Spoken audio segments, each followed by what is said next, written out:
शिवसेनेचा 60वा वर्धापन दिन षण्मुखानंद सभागृहात उद्धव ठाकरेंच्या तर गोरेगाव नेस्को सेंटरमध्ये शिंदेंच्या तोफा धडाडल्या। ठाकरेंच्या 6 खासदारांच्या बंडाचा दोघांकडेही जबरदस्त दारुगोळा।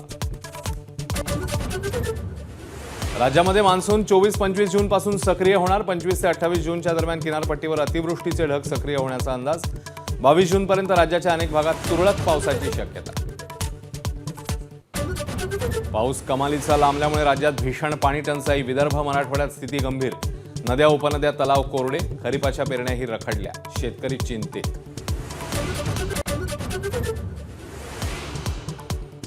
मध्यरात्रीपासून बेस्ट कृती समितीचा संप। शशांक राव आणि प्रसाद लाड दोघांच्याही युनियनचा संपाला पाठिंबा नाही। कोर्टाचा मनाई आदेश तरी कृती समिती संपावर ठाम। आमदार प्रसाद लाड आज पुन्हा घेणार मनोज जरांगेंची भेट। कोल्हापूर सातारा गॅझेट अंमलबजावणीच्या आश्वासनावर चर्चेची शक्यता। केंद्रीय मंत्री अमित शहा 2 दिवसांच्या कोल्हापूर दौऱ्यावर। आज संध्याकाळी दाखल होणार। अंबाबाई मंदिरामध्ये दर्शन। कोल्हापूरमध्ये उद्या जाहीर सभा।